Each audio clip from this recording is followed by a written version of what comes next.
Happy fans, happy Hon. Let's bring him in. Hey, single file, no pushing. And who should I make this out to? To our biggest fans. It is an honor. Table, now! Join signing. We lose half the fans? The Saja boys will sit with us. What? Rumi, what are you doing? Genius. Same table. We need every fan. We keep meeting like this. I am not sitting with no Saja boy. What's up? I didn't think you liked sharing. I love sharing. Oh, so you shared your secret with your friends? If only I could smash her demon face in right now. Thanks for coming. Should I tell him? No, I'm gonna tell them. Eventually. Are you whispering?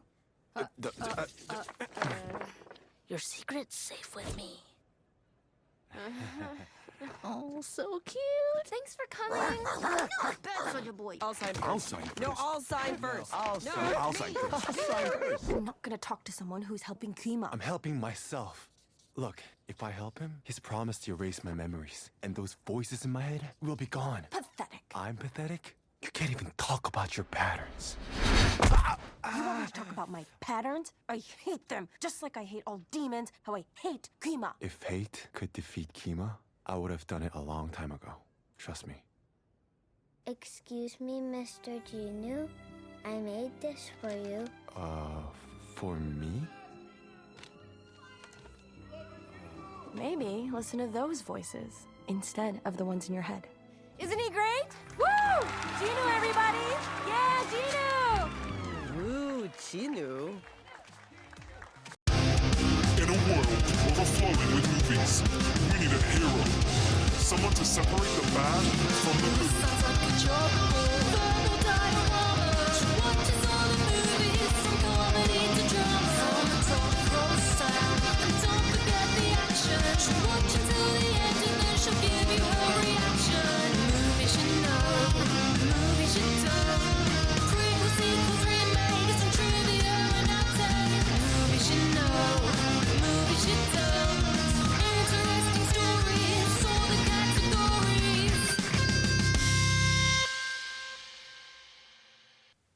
Hi everyone, I'm Emma and welcome to Verbal Diorama episode 328, K-Pop Demon Hunters. This is a podcast that's all about the history and legacy of movies you know and movies you don't. That tells you how movies are done. Welcome to Verbal Diorama. Whether you're a brand new listener to this podcast, whether you're a regular returning listener, thank you for being here. Thank you for choosing to listen to this podcast. I am so happy to have you here. And I don't know if you've realised, my voice is very excited for the history and legacy of K-Pop Demon Hunters. And just to say, if you are a regular returning listener, thank you for continuing to listen and support this podcast. This podcast is 7 years old this year. And one of the things that I love to do during this period of the podcast is almost having a birthday is I do something called animation season. And it's something that I do every January and February. The podcast's birthday is in February. So welcome once again to the 6th annual animation season. I am a huge fan of animated movies. I really genuinely believe that more podcasts should talk about animated movies. And what I want to do with this season is make it a celebration of animation in all its forms. So traditional 2D hand-drawn, stop motion, CGI, a mix of everything. The Verbal Diorama animation season mantras are that animation is not just for children. Animation is also not a genre. Even though Netflix will tell you otherwise, it's not. Animation is the perfect art form. It is capable of depicting anything, anyone, even demon hunters singing K-pop while flying in the sky, without the limitations of live-action cinema. And this is why animation season is so important to me, to this podcast, maybe not to everyone, but definitely to me, to highlight incredible animated movies that you may have discounted for whatever reason. Maybe including this one, actually, although to be honest, I don't think many people have discounted this because, as I'm going to come to, it's quite popular. But there's some incredible storytelling in animation, and this is why I love to do this particular season. This is the newest movie in the season, but it was a movie that I knew immediately had to go in. As soon as I saw it last summer, I absolutely fell in love with this movie. It's full of rich visuals, Korean culture, has a relatable story and an absolutely banging soundtrack. And when original animation is struggling and studios rely more on sequels, prequels, and shudder live-action remakes, somehow a story about a K-pop girl group fighting demons became the most watched movie on Netflix ever. And Netflix didn't even see it coming. Here's the trailer for K-Pop Demon Hunters. It's time. The world will know you as pop stars. But you will be much more than that. You will be hunters. Hey! This is the men's bathhouse. Get out of here! They're stealing the souls of our fans? Let's send those disgusting demons back to the depths where they belong!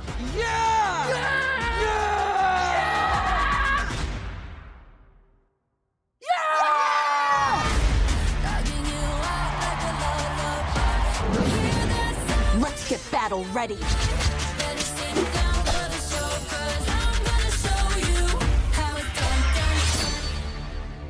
I can destroy the hunters for good. It's time for a new strategy. You're all I can think of. Every drop I drink up. You're my soda pop, my little soda pop.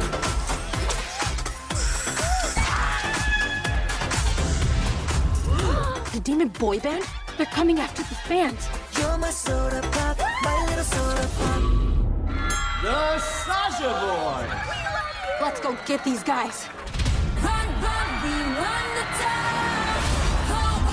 You think we're just gonna let you steal our fans?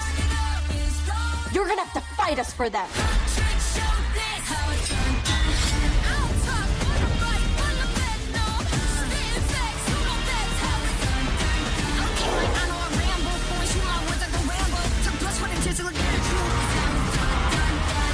Yeah, this plane's trashed.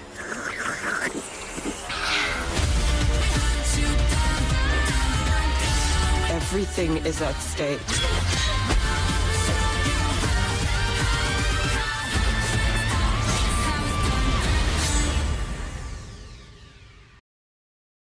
For generations, a trio of female pop singers would use their musical abilities to protect the innocent from demons and keep them from entering the human world. In the present day, Huntrix, consisting of Rumi, Mira and Zoe, have taken on the mantle of pop singers and demon hunters, keeping the Hon Moon sealed. Frustrated with the inability to devour human souls, the demon king Gima enlists rogue demon Jinu and 4 others to create the one thing that could take down a K-pop girl group, a K-pop boy band with abs.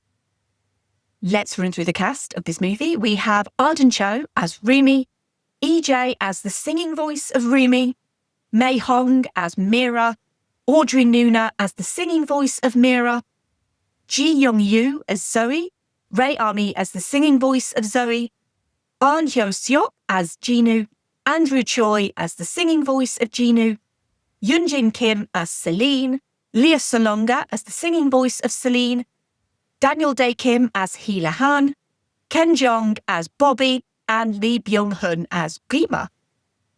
K-Pop Demon Hunters has a screenplay by Donya Jimenez, Hannah McMecken, Maggie Kang and Chris Applehans, story by Maggie Kang, and was directed by Maggie Kang and Chris Applehans.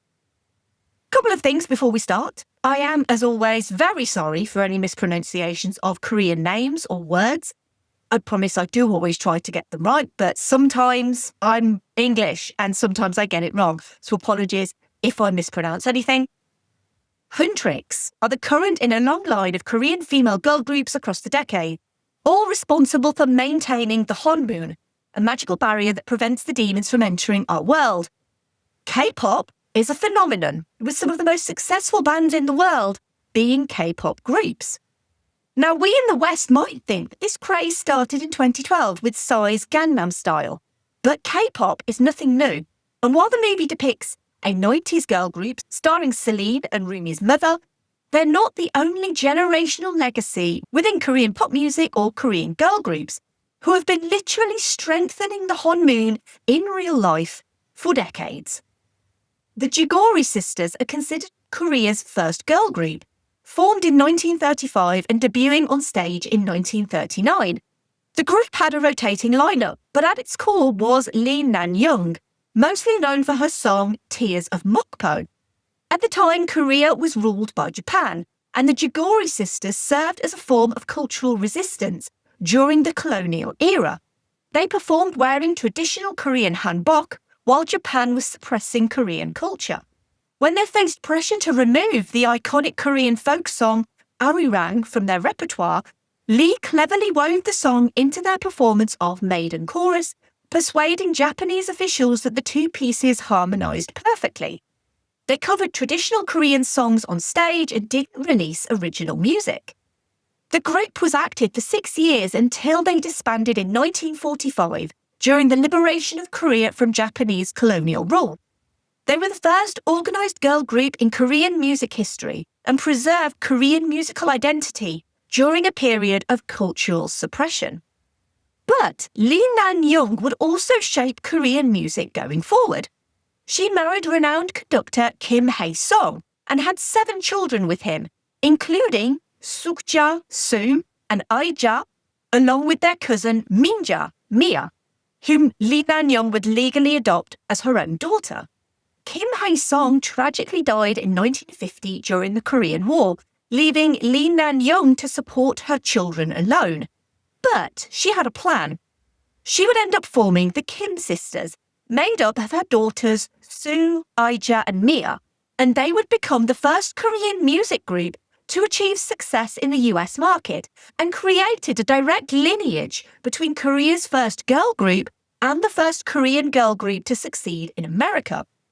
Lee Nan-young taught her daughters to sing using black market American pop records to perform for US soldiers stationed in Korea. The girls learned to sing phonetically without understanding English at first. From 1953 to 1958, they performed at military camps and clubs for American troops, earning food rations and money to support their family. American GI spread word about the group to entertainment producer Tom Ball, who flew to South Korea in 1958 to hear them perform. The Kim sisters signed with Ball while they were still teenagers, and after a long wait for visas, they arrived in Las Vegas in 1959. They would perform over 20 times on The Ed Sullivan Show, wearing traditional Korean hanbok while singing American hits, acting as cultural ambassadors. They even had a Las Vegas residency, spending 15 years performing at the Stardust, 5 years at the Las Vegas Hilton, and 15 years at the Holiday Casino. Their shows featured their vocal harmonies, impressive instrumental skills, and energetic performances that blended Korean and American entertainment styles. Their discipline, versatility, and survival-driven determination foreshadowed the intense training system that would later define K-pop. The group would retire in 1975. The success of the Kim sisters led to a number of sisters-type girl bands in Korea, including the Silver Bell Sisters in 1954, the Hyun Sisters in the mid-1950s, the Jung Sisters in the mid-1950s, the Lee Sisters in 1962, the Lily Sisters in 1969, Buddy Girls in 1971, and National Treasure Sisters in 1981. So the Sunlight Sisters would be in the tradition of the sorts of naming conventions of Korean girl groups of the past. But K-pop isn't the only way this movie intertwines with Korean culture.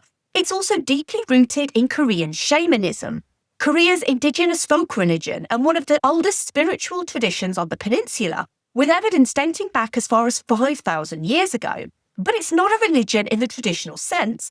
There's no doctrine, no central authority, and no overarching hierarchy. It revolves around deities and ancestral spirits, the belief that the spirit world directly influences human affairs with complex hierarchies of spirits, including sky gods, nature spirits, ancestral spirits, and guardian deities. The ritual specialists are mostly female and are called mudang. They serve as mediators between our world and the spirit realm. The shamanic roles are either bestowed upon someone possessed by the spirits or are given the gifts through matrilineal lines, basically a child inheriting it from their mother. Director Maggie Kang has confirmed in interviews that the idea of protectors drawing supernatural powers from song and dance was inspired by Gut, the name of the rituals where the Mudang used song and dance, as well as offerings of food and drink and storytelling, all while wearing traditional clothing, to protect communities from demons and evil spirits. So Maggie Kang, she really was the catalyst to get this movie made. She was born in Seoul but moved to Toronto when she was 5. Kang worked in Hollywood animation since 2006 when she worked as a storyboard artist on Over the Hedge. And she noticed that after working in the industry for a decade, she had never encountered a Korean-based animated project, which is weird when you realise just how celebrated Korean cinema actually is. Now, Korean cinema is nothing new. It experienced somewhat of a resurgence in 2019 when Bong Joon-ho's Parasite won several Academy Awards, but Korean experiences are popular in live-action movies. Director Bong has always been a particular favourite of mine, but there's also the works of Park Chan-wook, Lee Chang-dong, Yeon Sang-ho, and Hwang Dong-hyuk. I've featured a few Korean movies on this podcast in the past: Snowpiercer, The Host, Train to Busan, and all of them include social commentary, blend genres, and are just really great movies. In reality, this all forms part of the Hallyu wave, or Korean wave, a global surge in popularity of South Korean culture, which encompasses things like K-pop, K-dramas, films, fashion, K-beauty, food, and video games, which started in the late 1990s and expanded worldwide to become a significant cultural and economic force. Korean companies became billion-dollar industries, and South Korea transformed into a major cultural superpower, challenging Western-centric media. That K-pop Demon Hunters has come now is, in many ways, how did it take so long for Western animation to celebrate Korean culture? But going back to Maggie Kang, she was asked by Sony executive Aaron Warner, who was looking for another project after their animated film Wish Dragon that was very international and director-focused. She was invited to pitch in 2018, and she said that she did have an idea, but she actually didn't. So that night, Kang and her husband, Radford Seacrest, were in a car driving around the neighbourhood while their baby daughter was sleeping in the back seat. And together they started spitballing ideas about demon hunter girls with Korean demons. She liked the idea, but it needed another Korean element, and they settled on K-pop, which would also make the movie a musical, and it meant they could visually represent demon hunting sequences as music videos, which added layers of visual opportunity that you just don't get in live-action filmmaking. Having the movie rooted in Korean mythology and literal demons, as well as K-pop, meant the creative team felt they were limited to the levels of negativity they could portray. The music industry is its own demon, the K-pop industry even more so. Maggie Kang would say in an interview that she didn't want to lead with negativity, that the demon hunting aspect naturally became a metaphor for the messier parts of the industry, the pressure to be perfect, to hide your flaws, to perform a polished version of yourself, not just for the public, but even within your own group. The rabid fans are still there, and the parasocial relationships to their K-pop idols. But for Kang, this was the first animated movie set in Korean culture, and she felt focusing on the darker aspects of the K-pop industry would lead to the movie becoming unbalanced, and so they were left out. The irony, of course, being that EJAE, who wrote many of the songs for the movie, as well as providing the singing voice of Rumi, was signed to a K-pop idol contract at the age of 11 years old, and she stayed with SM Entertainment, one of the first K-pop companies, for over 10 years. She was never approved as an artist and never assigned a group or solo deal, so EJAE lived this life that a lot of unsigned K-pop idols live. Many of these contracts are strict, with extensive training in singing, dancing and foreign languages, with the company maintaining idols' image, social media presences, and prioritising fan relationships through concerts and meetups. The founder of SM Entertainment modelled the business model on 90s US boy band New Kids on the Block. Working conditions are harsh, with companies like SM Entertainment being called factories and refusing to share adequate profits with the idols. Nevertheless, SM Entertainment receives 300,000 applicants from 9 countries every year, so people still want to become K-pop idols. But anyway, the information about the K-pop industry and what it's like out there, the faults and fears must never be seen, etc., is available on the internet, as is a lot of the information I'm going to go through in this episode, available in more detail on the internet. But Maggie Kang had this idea, she pitched it to Sony, the pitch was successful, and Kang continued working on the project for a year. And then Wish Dragon's director, Chris Applehans, got in touch, and she told him what she was working on. He'd just finished Wish Dragon, a project he'd moved to China for 2 years for, and planned to take a break, but he loved the idea of K-Pop Demon Hunters and was on board from their first conversation.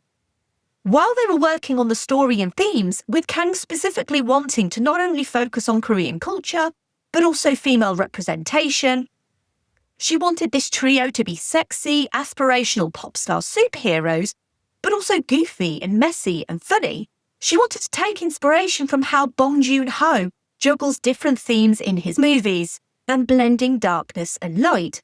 And if this movie could be summed up in one single word, it would probably be authenticity. Trying to make every element authentic, as well as supernatural and comical. Nicole Perlman would join as a story consultant, contributing to character and story elements. And if you don't know who Nicole Perlman is, she co-wrote Guardians of the Galaxy and also wrote the story for Captain Marvel. It was Perlman who discovered screenwriters Danya Jimenez and Hannah McMecken and suggested them to co-write the screenplay for K-Pop Demon Hunters. After meeting at university, Jimenez and McMecken began their partnership with a shared love for comedy and of exploring the messier side of womanhood. After their first script got into the Sundance Feature Lab, they were approached by Nicole Perlman, who told them about a movie she was working on called K-Pop Demon Hunters. They knew nothing about K-pop, but they did know about female friendships. We love when movies focusing on women get female screenwriters. Uncredited writers on the screenplay included Bo Young Kim and Erica Lippold. In March 2021, the film, under the working title K-Pop Demon Hunters, was announced to be underway at Sony, with Kang and Chris Applehans directing and the writing duo of Hannah McMecken and Danya Jimenez writing the script. During development, Aaron Warner left the production and was replaced by Michelle Wong. This movie was 7 years in the making, and early on in the process, earlier than you might think, singer-songwriter EJAE joined the movie to consult on the music. And I am going to come back to EJAE and the music later, but her involvement lends such credibility. And this was something else that Maggie Kang has always spoken of, the fact that Sony and Netflix, who would end up partnering on this movie, were very keen to keep it authentically and unapologetically Korean, with the aesthetic woven into the narrative, visuals, and indeed the songs, which had to be proper K-pop hits, not just pretend to be, as well as be a love letter to K-pop and its fans, almost as if this movie predicts its band's own real-world success. Even the designs of Huntrix and the Saja Boys were based on real K-pop groups, with 2NE1 and Blackpink, an early reference for Huntrix, and K-pop boy group archetypes for the Saja Boys. Obviously, K-pop idols are all gorgeous, but each member tends to bring a different look or style. The main idea for Huntrix was beautiful but not overtly sexualized, but still strong and feminine. And the sheer number of references to Korean culture, food, and mythology are impossible to list in one episode of this podcast. But some notable ones include the fact that each Huntrix member wields a weapon inspired by traditional Korean objects. So Rumi's blade references a Saengyeong or four-tiger sword, Mira uses the Gokdo, curved moon sword, and Zoe's twin blades are based on Sinkal or divine knife, a spiritual weapon used by shamans. The tiger, Derpy, and the magpie, Susi, symbolize strength and good fortune, respectively. The character's design is directly inspired by Minhwa, traditional Korean folk paintings, especially the Jekodo or Hojakdo, tiger and magpie paintings. These paintings, popular during the Joseon dynasty, used satirical imagery of comical tigers and dignified magpies to offer social commentary, representing authority and the hope for positive tidings. No word on whether the magpie wore the tiger's hats, though. The tiger would be a bit clumsy and silly, and the magpie was a genius. Generally, those magpies aren't six-eyed, though. And the team knew that they would probably get pulled up on these depictions of Korean mythology and tradition. So they also had a cultural advisor, Professor Mi-jong Mimi Kim, who teaches at Washington University in St. Louis, who helped the team integrate cultural specificities authentically in both storytelling and character, environment and prop design, and would flag any cultural inaccuracies. Some people on the crew were of Korean heritage, but many were not Korean. But those that weren't were so excited to dive into a culture that they didn't know and learn it. While much in this movie came from Korean legends and mythology, the Honmoon was completely made up, in the sense that originally it was just called the barrier or the shield, but they realised it needed a name, and a name that worked in Korean and English. Maggie Kang wrote down a bunch of Korean words that mean barrier or door, but the words were hard to say in English, so she came up with Honmoon, literally meaning spirit gate or spirit door. It was initially temporary, but just like the title K-Pop Demon Hunters, Honmoon just stuck. And the term Saja dually alludes to the Joseong Saja, a figure in Korean folklore which is comparable to the Grim Reaper, and also the Korean word for lion, Saja, with their mascot being a lion's head and their fans being called Pride. The film features iconic Seoul landmarks such as the Seoul Tower on Mount Nam, Bukchon Hanok Village, Naksan Park, and sweeping cityscapes.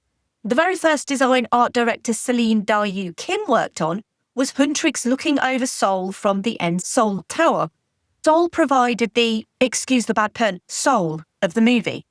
In 2022, Kang and the core creative team, including co-director Chris Applehans, embarked on an extensive research trip to South Korea. They visited locations including Gwangjang Market, Namsan Tower, the Olympic Stadium, Myeongdong Shopping District, and Seonsan Folk Village.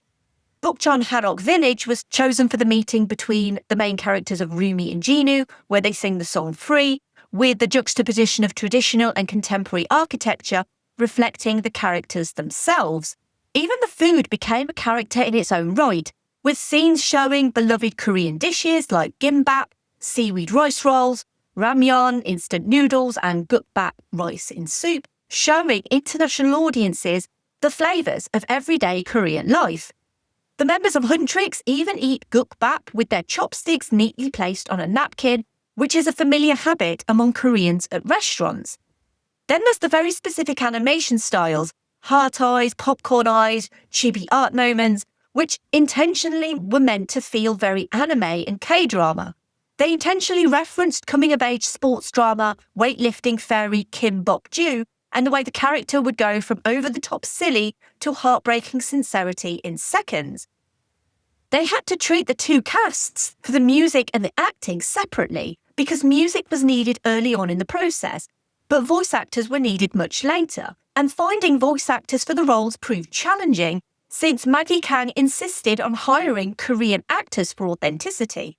But they also needed to be fluent in English. While watching Business Proposal, she saw Ahn Hyo-sop answering the phone in English, and knew immediately she wanted him for Jinu. Jinu would actually be Ahn's first English-speaking role. Even the name Jinu has significance. It's a nod to a Korean hip-hop group called Jinu Sean. Jinu is apparently a very popular name in Korea, but Maggie Kang's father is called Sean, which is very uncommon in Korea as a given name. So the name Jinu came from Jinu Sean. Both Maggie Kang and Chris Applehan's favourite character is Mira, and out of all of the cast, they found casting Mira the easiest, because they met with Mei Hong, and she just was Mira. She had the same nonchalant energy, and they loved her voice. Casting Rumi was the most difficult out of all of the Huntrix girls. They'd looked at casting Koreans in Korea, but there was a language barrier. They knew of Arden Cho because she'd already worked with Netflix before. Cho auditioned for the role of Celine and never considered herself as Rumi. She was born in America but struggled to find her identity as an Asian American and struggled with being treated as not American because of her Korean heritage and being the daughter of immigrants. Rumi coming to terms with her own mixed heritage as part human, part demon really resonated with Cho, who felt she didn't see the Korean representation on film and TV when she was younger and relished the idea of now being that representation for viewers of Korean descent. Ji Young-yu was also born and raised in America as the daughter of immigrant Korean parents, and Zoe is the only member of Huntrix in that situation, torn between two worlds, being both Korean and American but not feeling like you fit in with either. Yu brought a lot of her own experiences to Zoe, but also her optimism. In fact, all of this cast are literally the same as the Huntrix trio, except Arden Cho is a part demon. Each of the actors relates to their character in some way, and they share personality traits. Gima was originally going to be more of a comedic character and more flamboyant, and also had a past as a wannabe idol. They envisioned J.Y. Park, the founder of JYP Entertainment, as the character. But as he changed and became more sinister and more of a traditional villain, they went with Lee Byung-hun, who most people will know from Squid Game, but has also starred in both Korean and Hollywood blockbusters. Gima also doesn't appear in Korean myths himself, but the name Gi means ghost, spirit or demon, and Ma means evil spirit or demon. So Gima translates to demon, ghost or evil spirit. Lee Byung-hun was Maggie Kang's ideal choice, as she considers meeting him a highlight of her career. And it's no coincidence that the young Rumi is played by a young girl called Rumi. Rumi Oak voices young Rumi, and she also happens to be Maggie Kang's daughter. She named the character of Rumi after her daughter, and Rumi was the baby in the car in the story of how the pitch for K-Pop Demon Hunters came to be. Josh Beveridge was the animation director, and whilst Sony's Spider-Verse movies had wowed with their 2D, 3D hybrid style, Maggie Kang declined to use the same, prioritising the look and feel of anime but with a bold graphic look and bright colours. Great effort was taken to authentically represent Korean identity through character animation, such as through eye and mouth shapes. Although the characters speak English, the film's animators designed the characters to use mouth shapes specific to the Korean language while speaking. Obviously, the hyper-ridiculous chibi or demi-chibi with its super cute and exaggerated features was something new for the animation team at Sony Imageworks, but they built a tool of interchangeable facial features they could swap in and out. And the human characters are animated on 2s, or 12 frames per second, to give them a choppier and more anime feel, with the demons animated on 1s, or 24 frames per second, to make them more fluid and with smoother motion. This was also something that they did in Spider-Man Into the Spider-Verse as well. And now, a word from our sponsors, which is you, if you'd like to be. Thank you for listening to this podcast. It's completely independent, made by me, and relies on listener support. If you're enjoying this episode and the work I do, and if you want to support an indie podcaster, if you have some spare change, you can financially contribute to the upkeep of this podcast. You're under no obligation. This podcast is free and always will be. But there are a couple of ways you can help if you wish to and if you have the means to. You can make a one-off donation at verbaldiorama.com/tips, or you can subscribe to the Patreon to support the show monthly at verbaldiorama.com/Patreon. All money made goes back into this podcast by paying for software subscriptions, website hosting, and new equipment. Huge thank you for your continued support. Now back to the movie. And this is a good time actually to segue into the obligatory Keanu reference for this episode. This is a part of the podcast where I try and link every movie that I feature with Keanu Reeves, for no reason other than he is literally the best of men. And this was a really tough one because how do you link Keanu Reeves to K-pop? And the only way I could do it was through the Demon Hunter aspect, and that was to link him through this movie as a demon hunter in the movie Constantine, where he is also a demon hunter, but without the K-pop. I really do feel like Constantine is one of his most underrated roles. I really do love that movie a lot. It is nothing like K-pop Demon Hunters, but, I mean, Demon Hunter Link is really the only place I can go. Now, I've purposefully put off talking about the music until now, because this is a movie that literally lives and dies on its soundtrack. and the K-pop element is so linked to the story, they didn't just want to create fake K-pop music. This girl group had to be legit. They needed absolute bangers. The songs couldn't just be hits in the realm of the movie, but they had to have bona fide chart success in the real world. And making a hit song from a hit animated movie isn't easy, because for every We Don't Talk About Bruno from Encanto, which obviously was a huge hit a few years back, there's also things like Reflection from Mulan, which was actually a modest hit, but Christina Aguilera released that before Genie in a Bottle. But no one talks about Reflection because no one remembers Reflection. Singer-songwriter EJAE's K-pop career as an idol may have been behind her, but she had spent years becoming well-respected in the K-pop industry as a writer and a producer. She joined K-pop Demon Hunters in 2019 after Kang's husband's friend, composer Daniel Rojas, suggested EJAE as a New York-based K-pop artist. They reached out to her and she spent months creating various demos from scratch that aligned with the director's visions. It was her original demos that helped get the movie greenlit. Some sequences required nearly 60 demo versions, most of which were discarded or heavily reworked. One track survived the workshopping, and that was the opener, How It's Done. As the project grew, additional collaborators joined. Musical director Ian Eisendrath worked alongside producers and songwriters from the Black Label, the team behind acts such as Blackpink and Meow. The Black Label contributed to nearly half of the film's original songs, including Your Idol and Soda Pop, helping fuse traditional Korean instrumentation with modern K-pop sensibilities. The directors would outline a scene's mood and share reference tracks. The Black Label would produce the instrumental track, after which EJAE and co-writer Mark Sonnenblick crafted the lyrics, melody and overall concept.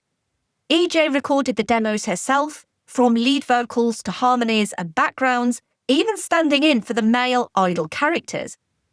Rumi's story also reflects EJAE's, and it's safe to say from various interviews that she put her heart and soul into these songs. Not just the writing of, but the performances too. Golden's melodies were written while she was on the way to the dentist, and the core concept came together quickly after that.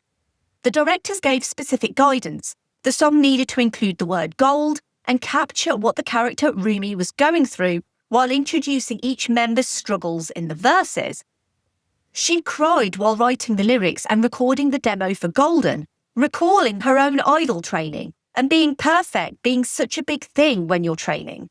Her not aligning with her management company's ideals and getting dropped broke her heart, but she channeled it into her performance of Golden, finally embracing her abilities, releasing herself of the burden of perfection, accepting her vulnerabilities, and realising she wasn't alone, EJAE or Rumi.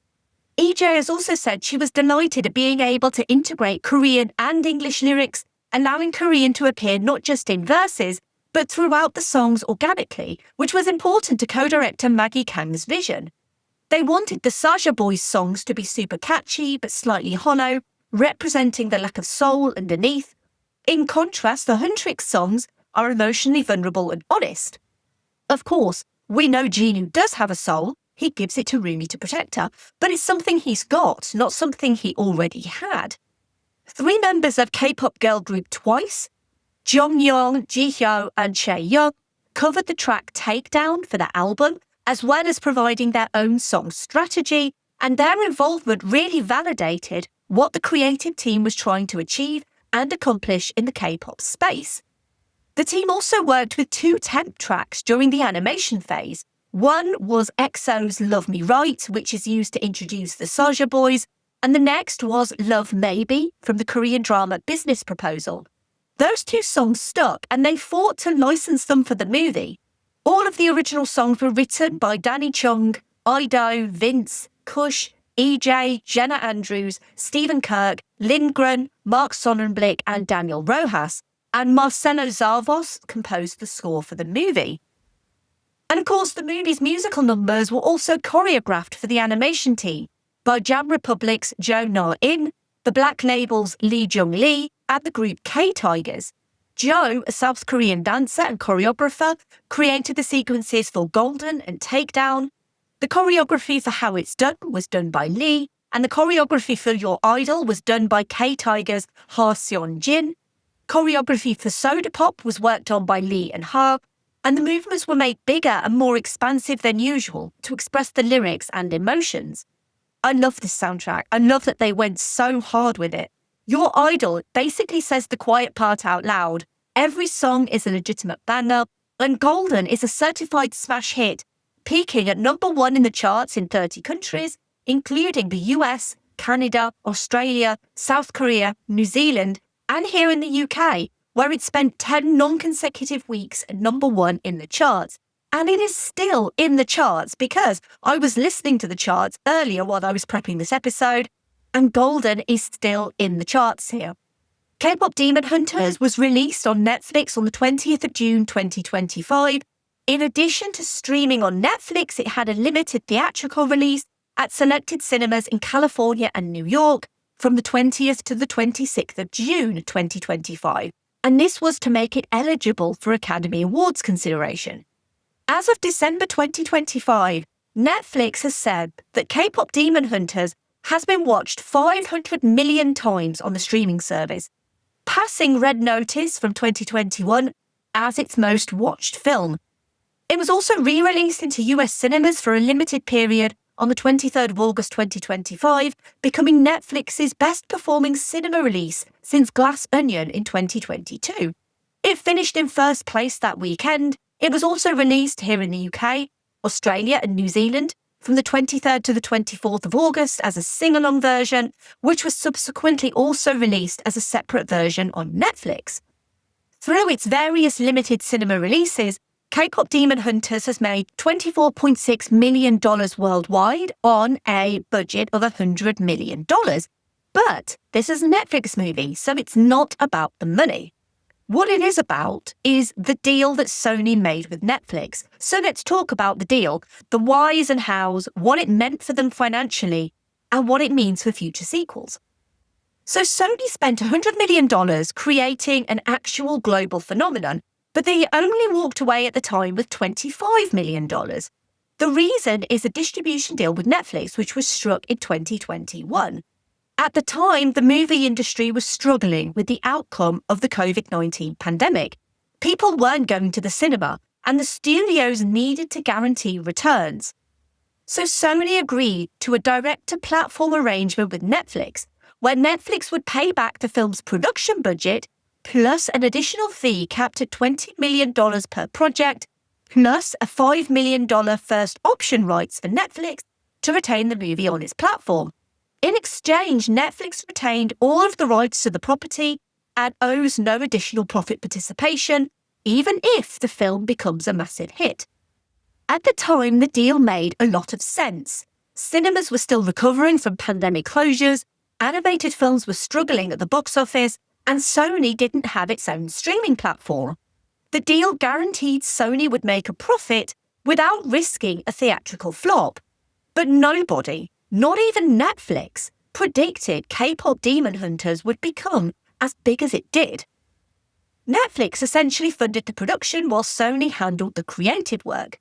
Both companies were involved in the day-to-day decision-making. It wasn't Sony trying to sell a finished film, like they'd done in 2021 for The Mitchells vs. The Machines. Of course, the irony is, if that Sony kept the rights to K-Pop Demon Hunters, the company would be sitting on something potentially worth billions. K-Pop Demon Hunters has become the rare original property to become a globally appealing future IP, and Sony don't have any of the rights. They do, however, have a piece of soundtrack sales as well as music publishing fees for certain songs. So what they did end up with for the sequel deal was a $15 million cash bonus from Netflix for the first movie's success, and that probably sweetened the deal to get a sequel moving. So Sony ended up making $40 million, plus Sony Pictures Imageworks also receiving money from Netflix. Merchandising rights, however, belong solely to Netflix. And this movie being on Netflix and being rewatchable almost definitely added to its appeal and would have made it more popular. The chances of it doing as well with a theatrical release are unknown, but taking into account the lack of availability that Netflix provides families with the ability to binge watch, we have no idea of knowing if K-pop Demon Hunters would have been financially successful at cinemas without Netflix. It was a niche topic, an original idea, and had a high budget, so most experts believe it wouldn't have done well theatrically, but its later theatrical release proved that fans would pay for the cinema experience with a movie they loved. Critically, K-pop Demon Hunters currently has 94% on Rotten Tomatoes, with a consensus of animated with infectious energy and vibrant colours. K-pop Demon Hunters is jaunty family entertainment with a terrific soundtrack to boot. It's been nominated for Best Animated Feature at the 83rd Golden Globes, but the subsequent theatrical releases didn't meet the requirements to qualify the film for the BAFTA Awards. Netflix attempted to appeal, but the British Academy declined, saying that the film would have qualified if Netflix had released K-pop Demon Hunters simultaneously in British cinemas and on its streaming platform, like it did in America. The film's soundtrack has received 5 nominations at the 68th Grammy Awards. The song Golden has been nominated for Best Original Song at the Golden Globes. It's been shortlisted for the same category at the 98th Academy Awards, and nominations for the 98th Academy Awards will be announced on the 22nd of January 2026, the week after this episode is released. But secretly, I am hoping for at least a Best Animated Feature nomination, and fingers crossed for a win, because I genuinely believe this movie can do it. Originally, of course, there were no plans for a sequel because the success of this movie just exceeded all of Sony and Netflix's expectations. But they did quickly enter sequel discussion talks after the movie started breaking records left, right and centre, and the music topped charts all over the world. Netflix don't need Sony and its creative teams to make the sequel, but they'd have been very silly to not enter talks with Maggie Kang and Chris Applehans. It's safe to say, though, that all the power and leverage sits with Netflix, and whether they will leave the team to come up with the sequel or whether they'll be a bit more involved is yet to be seen. However, K-pop Demon Hunters 2 has been announced, with Maggie Kang and Chris Applehans returning for a 2029 release, and this is how we know there was no original sequel plan, because we'll have to wait 4 years for this sequel. There were also reports for potential live-action remake, but both Maggie Kang and Chris Applehans have stated they're against the idea, and to be honest, we already have a live-action remake, in the form of Huntrix appearing live at events singing together. That's literally the only live-action remake I'll accept, a performance by EJAE, Audrey Nuna and Ray Army. Maggie Kang has mentioned in interviews about how this movie was partially inspired by her love of Buffy the Vampire Slayer, and you can see it. Buffy also hides the fact she's a Slayer at first, and the Slayers that came before her had no family or friends. Buffy was the first Slayer with a support network that wasn't just her watcher, and Mira and Zoe are that support network for Rumi. And honestly, if you're going to be inspired by anything, be inspired by Buffy. But what's the most impressive about K-pop Demon Hunters is that by the title, it doesn't sound like anything particularly deep or heartfelt. I guess another nod to Buffy there. But while some movies you can predict their success with a banging soundtrack like Encanto and the involvement of Lin-Manuel Miranda, or bright-coloured sidekicks like Despicable Me's Minions, basically an excuse to print money, K-pop Demon Hunters doesn't immediately scream huge hit. K-pop is niche. Demons are niche. The whole thing sounds kind of weird. When I saw it on Netflix, I wasn't immediately attracted to it. It was my nephew who told me about it and suggested I watch it because he loved it. He's 9. So really this episode is dedicated to him and his fine taste in movies because I've now seen this movie 5 times. Big up Harrison. But what we want from our animated movies has changed and evolved over time, and remaking classic fairy tales doesn't cut it anymore. We want our stories to be grounded, to be honest and relatable. Any movie can have some fun music tracks and bright colours, but we need more than that. This movie delivers so much more than we expect from our animated movies, and I'm so grateful for that. I'm so grateful for Maggie Kang for wanting to depict Korean culture and life on screen, and doing it in an authentic way that didn't bend to white audiences, except for the movie being in English. I'm so grateful Chris Applehans was so on board with her ideas that he dropped his planned break and dove straight into co-directing this. And I'm so grateful Sony and Netflix were happy for them to just make it so, unapologetically authentic, but also childish and playful, to make its characters complicated humans and demons, but also make them joyful and fun, so they can quip, but they can also fight. And the animation on the fight scenes is so good. And the music just elevates everything, where unlike most other animated films where music is used as a filler or to promote a pop star, the songs here are woven into the narrative that enhances the story without taking away from it. The fans of Huntrix and the Saja Boys aren't just teenage girls, but a wide demographic of people who are all just as passionate about their groups as everyone else. It's very similar to Turning Red in many ways, but K-Pop Demon Hunters takes the fandom a little more seriously. It links to the parasocial relationships the fandom has with its idol, how they profess to love someone they've never actually met, and are overly invested in their lives and careers. There is enormous pressure on these girls to perform and keep producing music, and the lull of couch, couch, couch can only last so long. I relate to Rumi and the inability to stop working and start relaxing, because whenever I arrange a break week for this podcast, one of the first things I tend to do on that break week is think of this podcast and think of movies I can schedule. I struggle to stop, and so does she, and it affects her voice, her demon markings, and her relationships with her friends Mira and Zoe.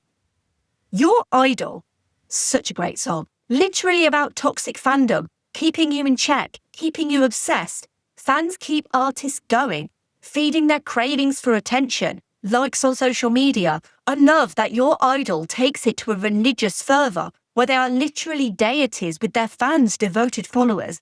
I wish I could clip the music for this episode. However, Spotify goes hard to take down, no pun intended, copyrighted music. But I adore this soundtrack. I own this soundtrack and I sing it far too often in my kitchen while I cook. My favourites: Your Idol, Golden, and This Is What It Sounds Like. Anthems. This is a movie that didn't need to go so hard, and yet it did. I appreciate it didn't dwell too much on the negativity of being a K-pop idol. The movie's balance would have been off. It has more to say, and this is a world ripe for more stories on more characters. We find out a little about Mira and Zoe, but not much. Several scenes from this movie relating to Rumi's backstory were cut for time, but having a sunlight sister for a mother and a demon for a father raises more questions than it answers. It's deeply rooted in Korean mythology and culture, but also carries a universal message about characters who struggle with self-acceptance, but ultimately reclaim their true identities.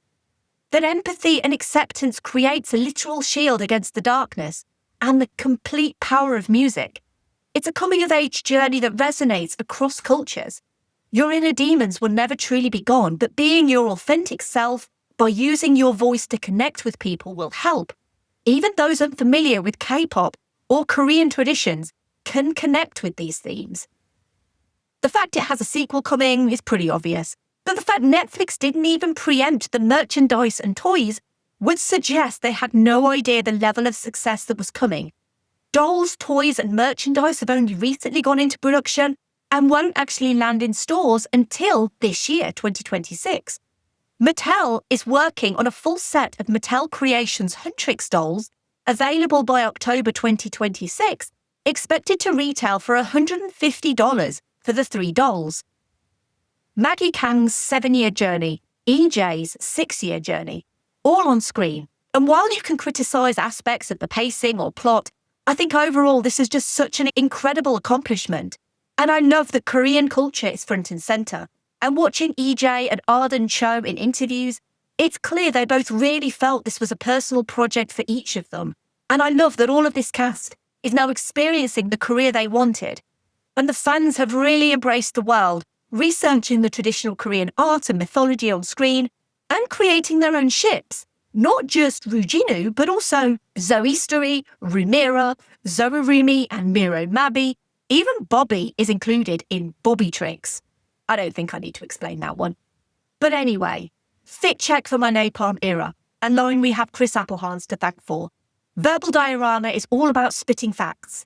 You know that's how. It's done, done, done. And remember, plenty on repeat Kyopsi in your head, my little soda pop. Because we are hunters, voices strong. When darkness meets the light, this is what great modern animation sounds like. and looks like. Thank you for listening. As always, I would love to hear your thoughts on K-pop Demon Hunters, and thank you for your continued support of this podcast. If you want to show your support in multiple different ways, you could leave a rating or review wherever you found this podcast. You could tell your friends and family about this podcast, or you can find me and follow me on social media, and you can share the podcast that way. I am at Verbal Diorama. You can share posts, like posts, comment on posts. It all helps really to get the word out there and to hopefully get other people to know this podcast and know what I've been doing. I genuinely love doing this podcast, and anything you could do to help would be so appreciated. If you like this episode on K-pop Demon Hunters, I would also recommend movies and episodes on episode 32, Spider-Man Into the Spider-Verse, 10 out of 10 movie, no notes.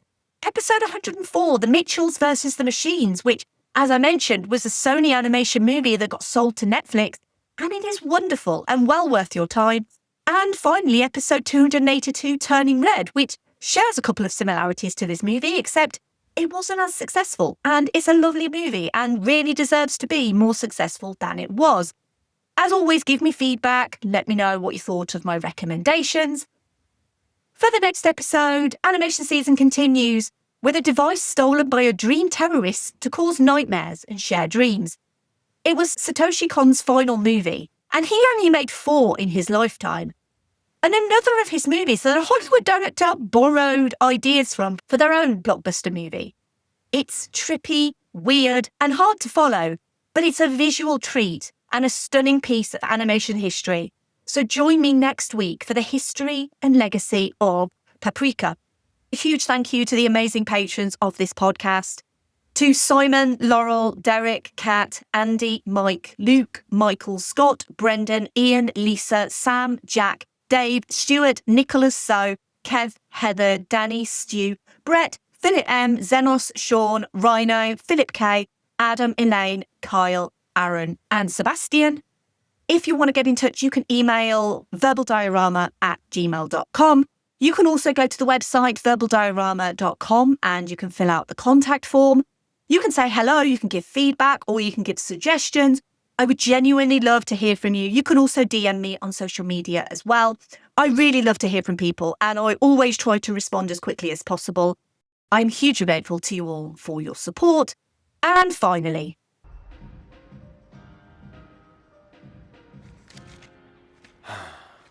She wants to meet and she's late? You made me come all the way out here just so you could jump scare me? Follow me.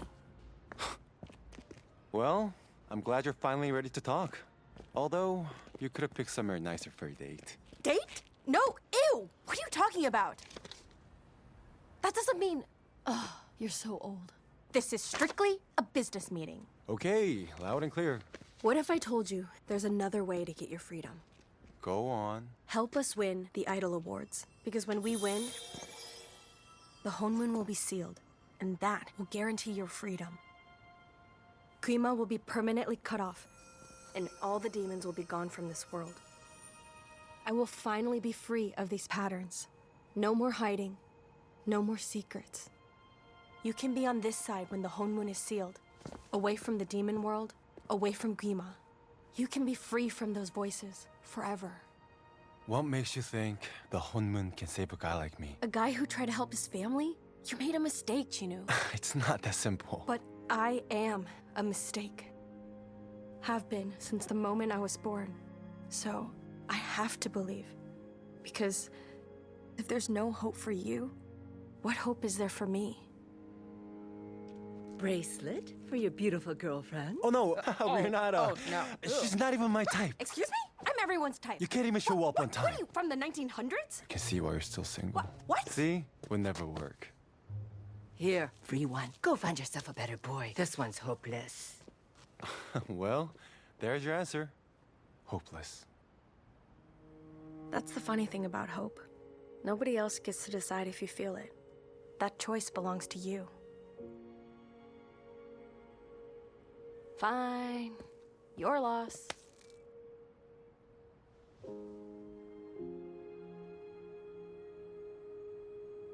Oh, I was just trying to get the bracelet. Bracelet.